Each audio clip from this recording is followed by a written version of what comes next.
On June 29, 1851, as the first streaks of early morning light dappled the deck of the steamboat Excelsior, Governor Alexander Ramsey, territorial delegate Henry Sibley, and a parade of prominent officials, hand-picked unofficial aides, newspapermen, and observers, prepared to depart Fort Snelling for Traverse des Sioux. That is how Mary Lethert Wingard starts Chapter 8 of Civilized Pursuits. This is the 1855 History Podcast.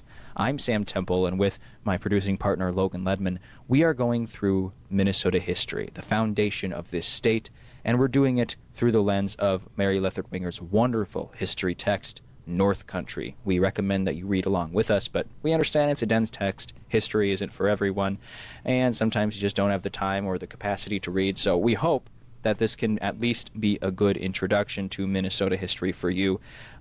There's a lot going on in this chapter, but if you were in 6th grade in Minnesota, you've probably heard of the two main topics of this chapter, and that is the treaties of Traverse des Sioux and Mendota. So we're going to reach the broad strokes of this story, but it is important to say there's so much complexity in this history. So if you really want to check it out, Logan, I recommend that our listeners pick up North Country by Mary Lethert Wingard. Yeah, it's an incredible book, yeah, and we've been very excited to bring it to people through this podcast. And things have really been leading up to this chapter for a while now. The treaties of Traverse des Sioux and Mendota. Last week we talked about the creation of Minnesota Territory, you'll recall. And almost immediately after Minnesota Territory was formed, people are aware of two things. Number one, that eventually this is going to be a state. It has to be. And number two, that we have to take care of this broad swath of land in the western half of the territory, which belongs to the Dakota people. But there's a problem. When Minnesota becomes a territory, it has to look into, when we have to think about getting this land off the hands of the Dakota people, that means treaty making, which the heads of the fur trade and the business class in Minnesota have been refining for decades at this point. But in 1847, Congress, partially reacting to this shifty, corrupt business of treaty making, passes a law. Yes, the word actually got around that the treaties that we've talked about on this podcast were,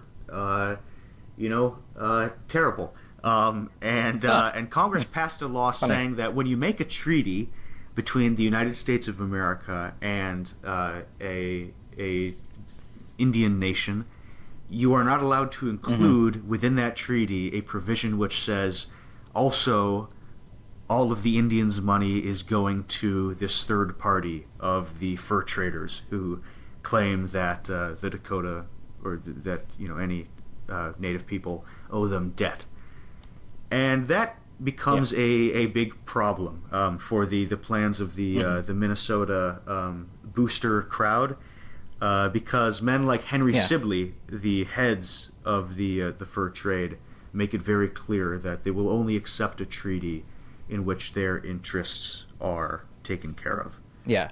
Henry Sibley basically said, if taking the money that we are saying they're giving to the indigenous people and giving it to me isn't treaty making, I don't know what is. So he just decided to do that again. So he and Alexander Ramsey basically did it anyway. They found a way around it that they felt they could justify, or at least get away with, and they decided to go ahead. Because without Sibley's support, and likewise the Dakota that he would convince, there was no way to get the treaty through. So Sibley had a large amount of power there.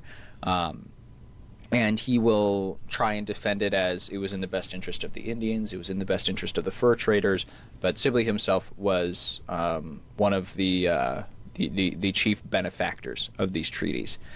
So in the lead up to these treaties, they decided to go to the old practices of the fur trade. And Sibley told his traders to basically start running up a debt with the Dakota. Start getting them to owe them lots and lots of money through giving them extravagant gifts, giving them great deals. So even if you're getting a short-term loss, Sibley basically said, we'll make sure that those debts are paid off. So if you can balloon your debts, if you can find a way to make the books work, and that includes, counting the debt of dead people and giving the debts of individuals to the debts of the entire band or the entire tribe, that causes issues. And vitally, like with any relationship between the United States government and the indigenous people, it relied on kinship relationships, specifically the relationship of the Métis or the mixed blood people living in Minnesota. So folks like Gabriel and Joseph Renville and Alex and Oliver Faribault, they were absolutely vital in getting the Dakota to the negotiating table and getting them to sign the ultimate treaties, whether they were there as fur traders, whether they were there as negotiators, or like Alexander Faribault was, there as interpreters, actually making sure that both sides understood what they were agreeing to. And it gets murky because, for example, as we find out, folks like Alexander Faribault also ended up getting quite a bit of money as a result of their work with the treaties, even beyond what was initially written down. But there's a lot of social pressure. It's not just the government. It's not just the working class, or the ruling class, rather. There is support among the working class, among the common folk, and a lot of that came from religion. Protestant leaders at the time were sort of fed up with the indigenous people, especially with the Dakota, who they couldn't seem to convince them to become Protestant Christians. And we talked about this in a previous episode. But the difference between... So when Catholic missionaries came in to what would become Minnesota, their method of evangelizing was to make their faith work with how the indigenous people were already living. So it makes it a lot easier for them to accept it. Protestants were having none of that. They want the full force of, hey, everybody, I'm here to save your soul, and you need to change everything that you do. Not really gonna fly. So Stephen Riggs and Thomas Williamson, who were two missionaries in Minnesota, came up with a plan. They jointly published, quote, Outline of a Plan for Civilizing the Dakota. Wingard writes, the agenda it set out called for the abolishment of the community property system and the need to restrict and confine the Indians to persuade them to give up hunting and gathering for a more worthwhile agricultural lifestyle. In other words, since proselytizing and persuasion had failed, they hoped to force the Indians into farming by limiting their access to land, which would make it impossible to sustain themselves by hunting. Once civilized and under the close supervision of the missionaries, the former savages would more readily embrace Christian principles. The proposed massive land cession would clearly advance the plan they had conceived. Public property, communal property, agriculture, the tenets of the Bible. I think that's actually the John in there somewhere. Ways when they talk about community property systems. Yeah. That's a joke. That's a joke, Logan. Uh-huh. That's a joke because they don't talk about that in the Bible. That's a joke. I'm making a joke there. So there are several factions among the white settler colonists coming in. There's also, remember, the Dakota people are not one monolithic group. They're under different material circumstances. The Sissetons and Wahpetons, the more western bands, more straddling the line between Minnesota of today and what's now North and South Dakota, they were in, as Wingard writes, dire straits as a result of multiple really, really rough winters. And as more western bands, they've had less explicit interaction with the merchants and the traders in St. Paul. which means less explicit treaties and less annuity payments than the more eastern Mdewakanton especially and Wapakutes. So they're dealing with all the effects of the dying fur trade, of the overhunting and the ravaged environment, but they're not getting any of the sweets of the government annuity payments. So they are in a situation where a new treaty to take their lands in Minnesota could be quite agreeable. They're in a very rough bargaining position. But like I mentioned, the more eastern tribes, the Mdewakatons and Wapakute, more towards the Mississippi and Cannon River valleys, it's not that they're living well necessarily. No. No. But they have this established relationship with the United States government. That they're familiar with the treaty process. They've been given the short end of the stick in the past. They know what an empty promise looks like, and they have already secured some level of steady annuity payments, which gives them a little bit more solid of a foundation for negotiations. So the traders, so instead of starving, entirely starving, yes, they are eking by. Exactly, and that's an improvement for the Wahpeton and Sisseton. That's right.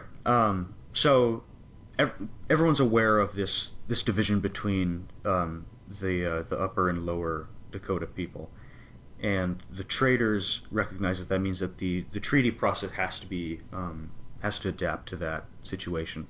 So the plan becomes, let's make a treaty with the Sisseton and Wahpeton first, out towards the west in the upper part of the Dakota Territory, and then once they agree to the treaty, and trader Martin McLeod says they're so desperate for relief, quote, they would sign almost anything.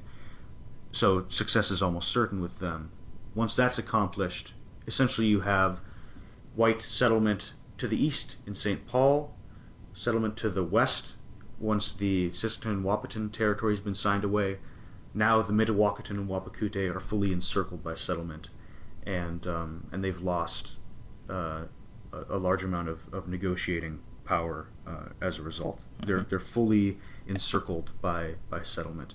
So Traverse des Sioux becomes the meeting grounds for the Sisseton and Wahpeton and Mendota.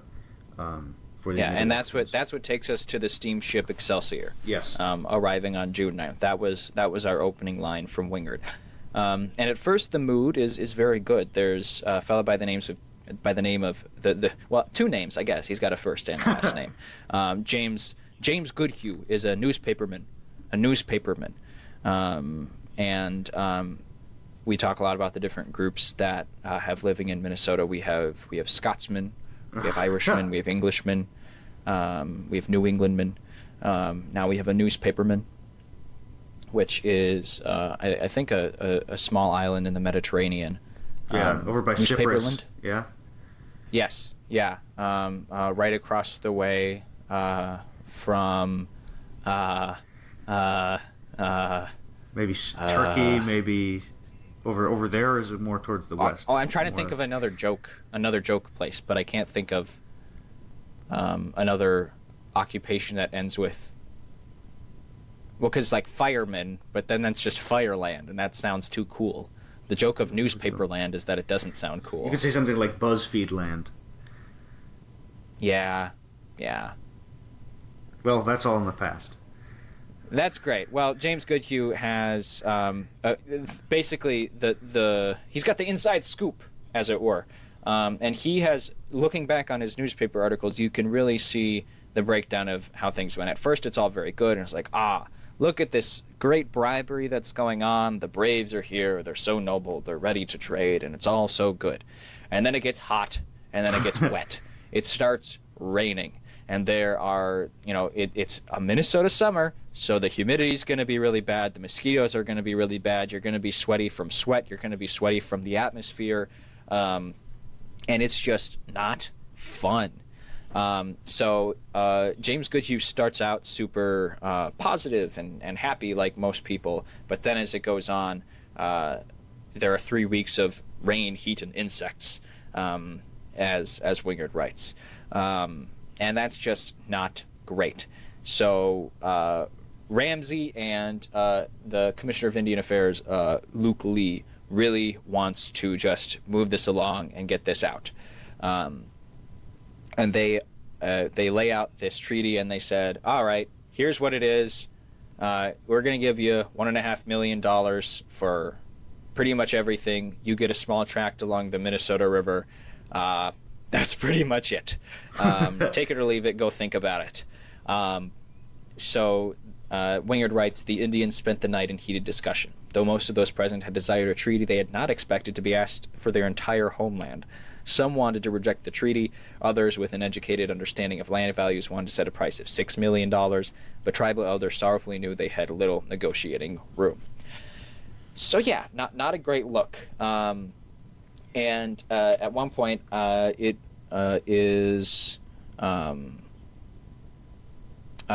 of the Dakota leaders walks out, and on his way out, Sisseton Chief Sleepy Eyes said, "Your coming and asking me for my country makes me sad, and your saying that I am not able to do anything with my country makes me still more sad. Those who are coming behind are my near relatives, and I expected certainly to see them." End quote. Wingard writes, with that he arose and left the council, followed by his men. So basically they said, we're not going to agree to anything until our younger leaders get here from the west, so they can be part of the negotiation. And Ramsey's pissed. And basically what he does is he says, all right, you're not going to get food until you come back and negotiate. So Sleepy Eyes is forced to go back to apologize. And they're basically forced to sign the treaty. So they don't really get to negotiate. They were given the terms and starved out to sign the treaty. Wahpeton Chief Big Curly Head said, "You think it is a great deal of money to give for this land, but you must well understand that the money will all go back to the whites again, and the country will also remain theirs." End quote. But the treaty wasn't the only thing they signed at Traverse des Sioux, Logan Ledman. Remember, we have we have a plot. There's a plot that has been hatched already. That's right. Between Sibley and Ramsey to get the traders' money. Yes. Now, what is this extreme? No, these are two smart guys. Yeah. What is this extremely clever, ingenious, sneaky, foolproof plan to get this money? It's a barrel. It's they have a barrel. They have a barrel nearby, so they bring all the chiefs up to sign the treaty, and they go through and they mark their names. And standing nearby, wiggling a pen, is a famous trader, Joe Brown, who has upended a barrel and placed a piece of paper atop it, and invite. And as soon as the chief in the line finishes writing his name on the treaty, he steps over to Joe Brown, who's standing there. Oh, hey, look here, write your name on this too. Some people were told what it was. Some people didn't know what it was. And they just, some people thought it was just another copy of the treaty. Joe Brown was just... Well, because it was lined up next to all the copies of the treaty. It was lined up right next to it. Joe Brown's just standing there. He's just next to this barrel. And it turns out that was the trader's paper. The infamous now more like Traitor's paper. More like Traitors. Yes. Yeah. It's not far off to call it that. Yeah.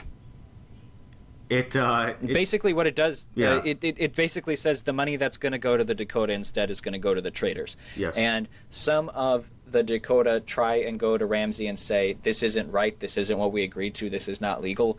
But Ramsey says, oh, you signed a private contract with the fur traders. That's not my purview. I can't do anything about that. You just signed an independent contract.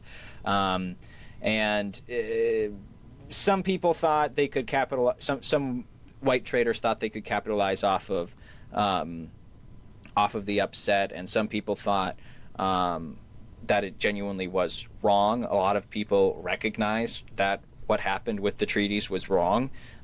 So the Minnesota Territorial Congress does a little investigation, but ultimately they say, no, they did everything right. In fact, it's very, very good. And Wingard has a great quote. Wingard has a great quote about this that it might not be for a little while. But basically, the trial ended up being less about the wrongdoings of Ramsey and Sibley and more about talking about how bad the indigenous people are and how unreliable and lying they are. And the white people, we have an obligation, and we've got the right to be here. This is rightfully ours. So we're good here. So that was their investigation into the corruption of the Traders' Papers. But this is only one half of the one. This is only half the recipe. This is only half of the Dakota Treaty. We still have the Mdewakanton and the Wapakuta, and they are meeting at Mendota. Sam, how much money has Sibley made already? Just from this Sibley himself has made $144,984. All right, and that's one treaty so far. Yeah, that's one treaty, and most of the money went to the traders and then to mixed blood payments. So of that $1.5 million treaty, $60,000 were set aside for 15,000 Wahpetons and Sissetons to establish and sustain themselves for a year on the narrow strip of land that was to become their home, Wingard writes. So that's how things are shaking out for the upper bands. Let's go to the lower bands. Yeah, so that's at Mendota, kind of Henry Sibley's old stomping grounds, where he's on his home turf. But the Mdewakatons are also on their own home turf. Right. Wingard calls them hard bargainers. They know what they're talking about, they know what they're doing, and they strategize ahead of time. They remember the experience of the 1837 treaty, from which they still have not been paid substantial funds. And right at the bargaining table, chiefs like Wabasha and Little Crow say very clearly, we're just not going to talk to you until we see some of that money. It's a really intelligent first, grabbing the reins of power from the outset. And so Sibley is forced to hand over $30,000 he borrows from his boss, Chouteau and Company. Chouteau! Our old friend Chouteau. And the Dakota, the Mdewakatons get a small victory right off the beginning of the situation, and then the negotiations. They've got a run in the first inning. Yeah, they have. They force the commissioners to up their offer from $80,000 or $800,000 up to almost $1.5 million, almost the same as the Traverse des Sioux Treaty. Remember, the Upper Dakota, we're talking about a much larger plot of land than the Mdewakanton and Wapakute, but the Mdewakatons' negotiating skills got them to almost the same amount of payment, really showing the keen political skills that they had developed. But there are some things that they can't manage to. Some things are too essential to this treaty business to even great political skills to overcome. Wabasha points out that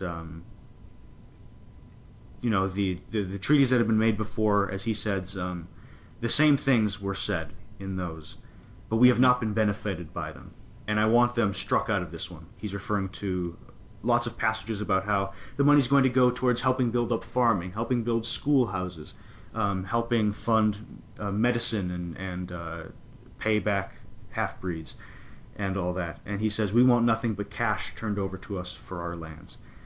That's one step too far for the white traders. And that is when the negotiation steps over into threats on the part of the white negotiators. Commissioner Luke Lee points out, if the president wants to, he could, quote, come with 100,000 men and drive you off to the Rocky Mountains, end quote. So ultimately, behind the pretense of the civilized debate and discussion, there was this threat of, well, we can have a conversation here, but ultimately we can come and kill you if you don't agree. And so now's a good time to to remind our listeners that the chapter title is Civilized Pursuits. Yes. So the negotiations at Mendota end, and the people of St. Paul celebrate with jubilation. The fight is not done. A lot of these treaties obviously need to be ratified by Congress. And how do you do that? Well, the Congress wasn't too in favor of it, so they just bribed a bunch of people and they hired a bunch of lobbyists. And Henry Sibley was in charge of that. Where do you get the money for that? Well, you just take it out of the money you were going to pay the Dakota. But there were some Southern Democrats who didn't want another northern state, and by expanding Minnesota's territory, that would create another northern state, inevitably. And they said, well, we're just going to try and kill this thing with amendments and then pass it. And they basically took away a bunch of things that were going to benefit the Dakota, but Henry Sibley basically said, fine, we'll take it, and the Dakota will just live with it. Add into all of this that Henry Rice has entered the fray once again, Sibley's old nemesis / partner. They sort of will float in and out of being enemies and being friends. What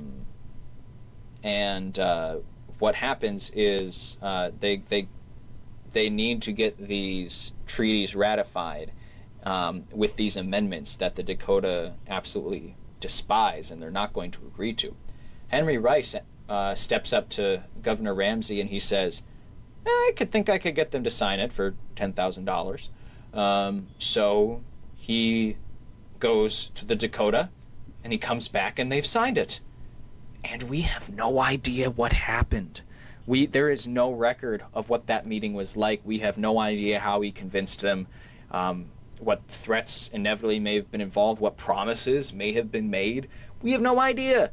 But he also charged, there was about, $5,000 that he spent on gifts and things for the Dakota. So Sibley and Ramsey just took that out of the Dakota payment as well. So that's how they got the treaties ratified, both in Congress and with the indigenous folks. But I'll say there's more than just politicians and Indians. Oh, go ahead.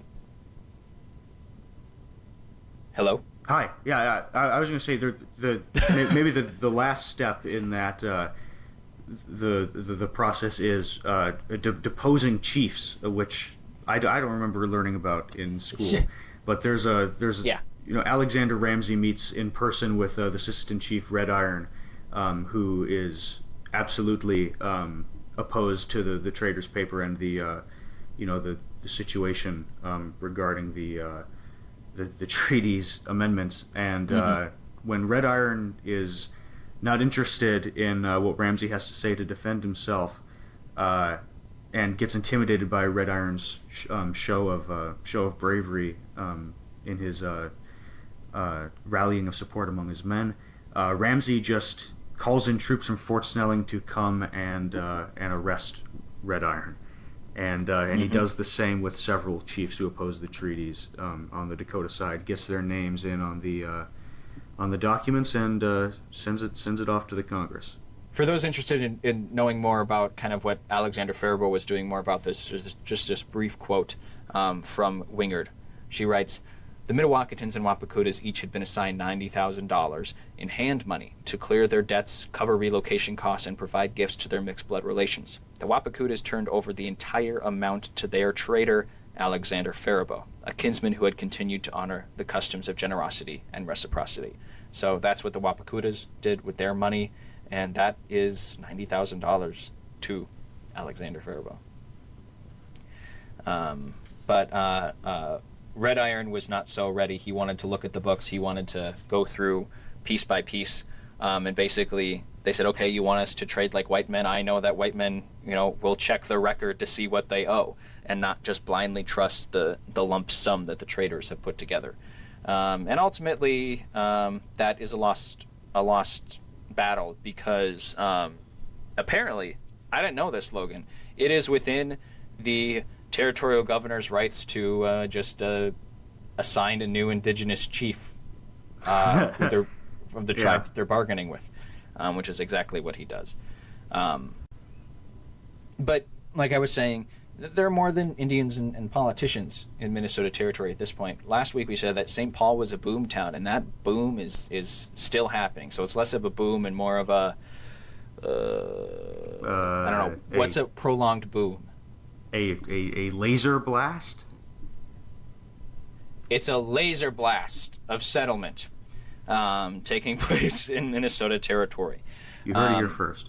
Yeah, and you've got a bunch of cultures coming in. You've got Old Englishmen, you have Ojibways, you have Dakotas, as we'll talk about in a little bit. You have Winnebagos, and you have Catholics, you have Protestants, and so lots of languages, lots of beliefs, German and Irish immigrants, African Americans. There's a lot going on, but as we get this flow of settlement, the largest influx is coming from the East Coast. It's coming from the Yankees, and primarily as we continue, it will be Yankee control that dominates the territory and the young state of Minnesota. And a lot of Yankees view anyone who isn't Protestant and anyone who isn't white as inferior. Now, but those aren't the cases across the board. Specifically, we can talk about there were plenty of cases of documented positive handlings of relationships and dynamics between whites and indigenous people coexisting in Minnesota, and we know that had taken place for hundreds of years prior. But it is important to note that even in the 1850s, although there is increasing conflict as this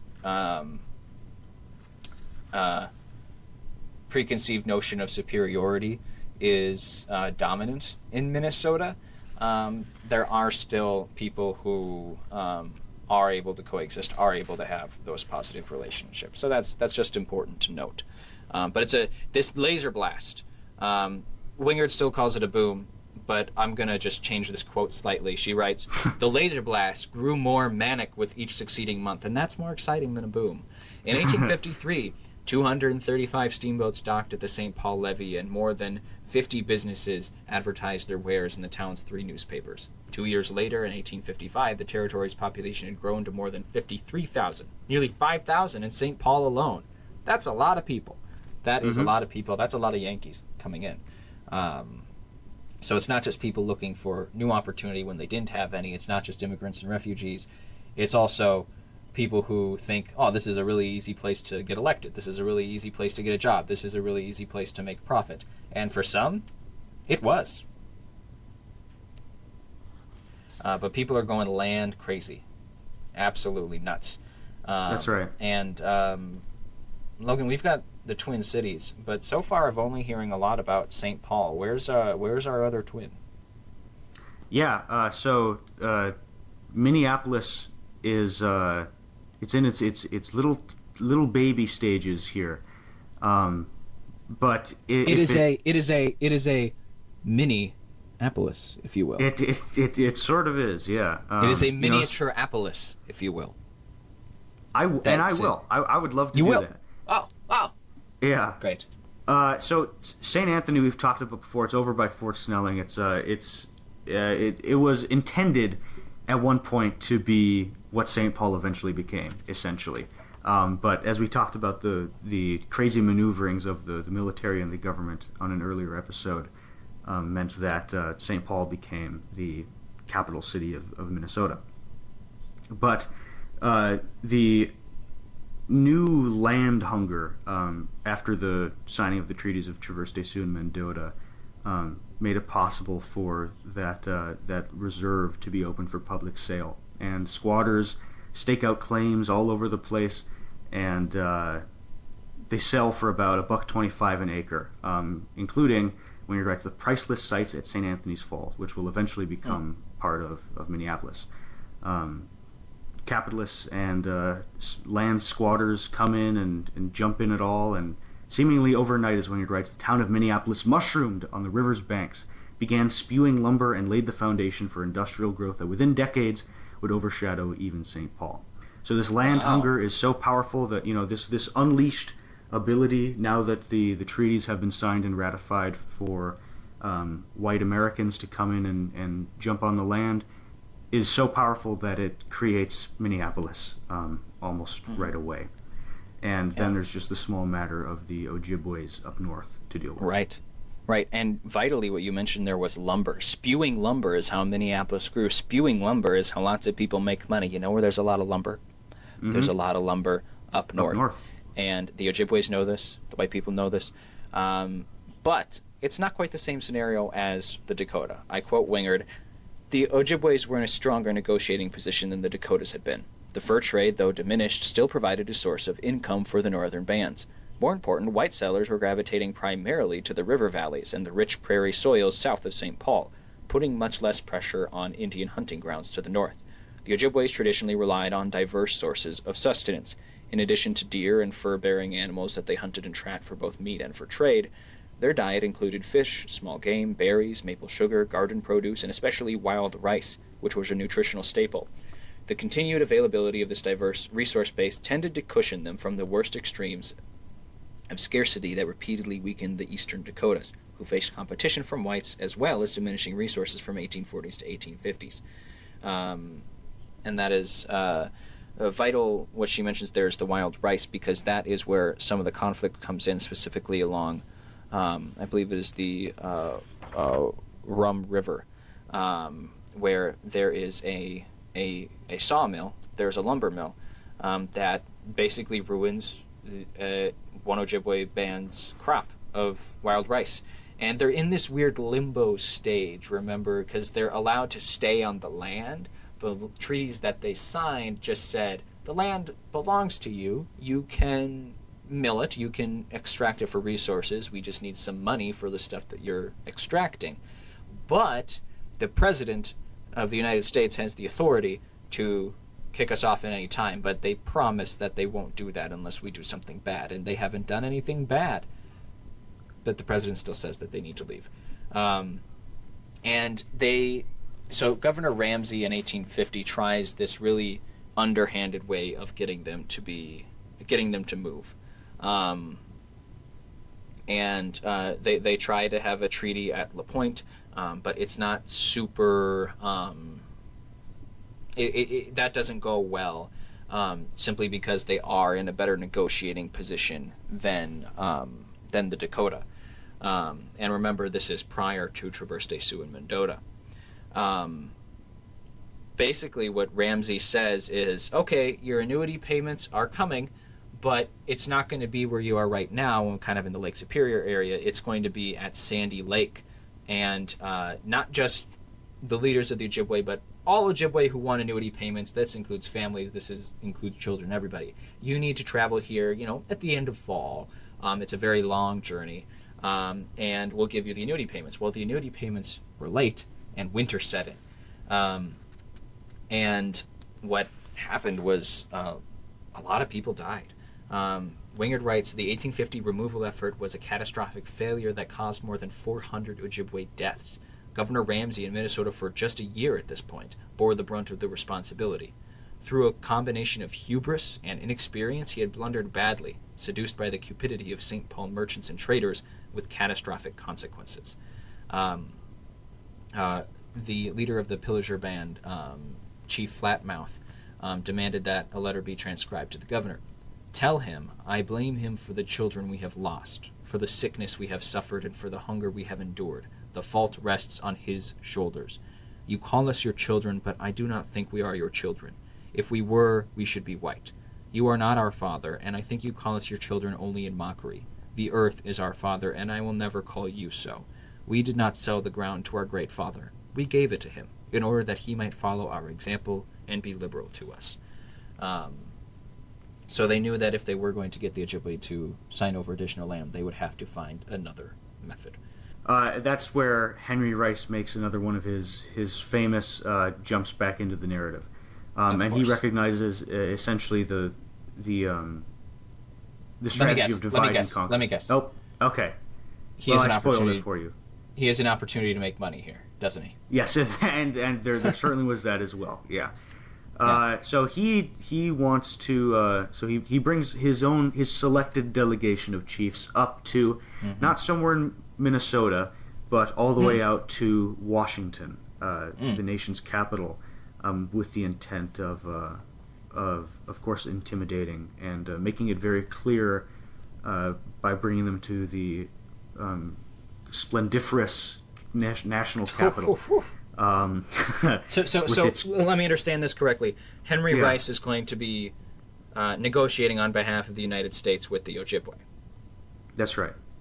No, that's wrong, Logan. I was setting you up to say that's wrong. Oh. Because that's Henry wrong. Rice is not representing the United States. He is actually negotiating on behalf of the Ojibwe and setting the price that's right. that will be put. It's God, such an insane fact that every time I read it, I forget about it. No. We reviewed this right before we recorded. I set you up. I gave you okay, it's baseball season when we're recording this. I gave you a 90-mile-per-hour right down the middle. You had no reason not to get that. I teed you up beautifully. Okay, that was a bit harsh. I apologize. Will you sign this treaty? That was... Thank you. There you go. Well done. Yes. And the Ojibwe at this point realized that they were in a difficult position. So the treaty was signed in a matter of days. And not only was Rice able to set the price, able to set everything, the language in the treaty said that they extinguished the titles to, quote, lands in the territory of Minnesota or elsewhere. Wingard writes, the language of the treaty was so sweeping that Commissioner Manny Penny could only estimate how much land had been purchased. Somewhere he guessed between 11 and 14 million acres. With the ratification of the Washington Treaty, the only remaining Ojibwe territory in Minnesota was the far northern borderland, home to Bois Fort, Pembina, and Red Lake bands, who had not been party to the negotiations. And the Ojibwe delegation was not fully duped, says Wingard. Flatmouth and Hole in the Day, who did most of the negotiations, were moderate because they had a clear understanding of the shrinking options. And Wingard describes Hole in the Day as the younger leader had won renown as a war chief, but he was also an astute politician who knew how to parley with whites. Seemingly the epitome of progressive adaptation, he lived in a well-furnished cabin, operated a farm and a ferry, and impressed the whites he encountered with his civilized dress and courtly manners. Even Harriet Bishop, who is a very racist Yankee reformer, who seldom had a good word for native people, approved of the young chief. Nonetheless, Hole in the Day spoke only Ojibwe, had not converted to Christianity, and was dedicated to preserving the cultural values of his people. But I kind of alluded to this before. The Ojibways in the Dakota are not the only indigenous folks living in Minnesota territory. There are also the Winnebagos. And who's going to bring the Winnebagos here? You guessed it, Henry Rice. And in fact, he did. In 1847, they said this was back when they wanted the annuity payments to come streaming through Minnesota, so they were long-term wanting to get rid of the indigenous people, but short-term wanted them here to get the money they were getting from the government. So in 1847, Henry Rice got them located on the Long Prairie Reservation, but in essence, the Long Prairie Reservation sucked. The Winnebago were used to prairie land, and they were put in woodland. Winnebago Chief Big Canoe asked, why should, quote, we be taken from a good country and placed in a bad one, end quote. So the Winnebago were eager to leave the Long Prairie Reservation. And by 1855, Henry Rice agreed with that. Because the land, remember, milling is all the rage right now, and the woodlands that they're living in at Long Prairie seem absolutely delicious for that sawmill. So the Winnebago Treaty of 1855 is signed, and it takes this big plot of land that was just recently wrestled from the Dakota, and Henry Rice is in charge of moving the Winnebago or Ho-Chunk tribe up into this prime farming real estate up in central Minnesota. And how does this beautiful, lovely piece of land that the farmers of Minnesota would love to have go to the Winnebago? Well, the lumber lobbyists are so powerful that ultimately their interest in getting their hands on that milling land outweighs the potential of this prime real estate that they get moved to. And so the question of the Winnebago tribe and what to do with them continues to remember this tribe from Wisconsin originally that has been moved around so many times that now they're in central Minnesota, and no one knows what to do with them. It becomes someone else's problem.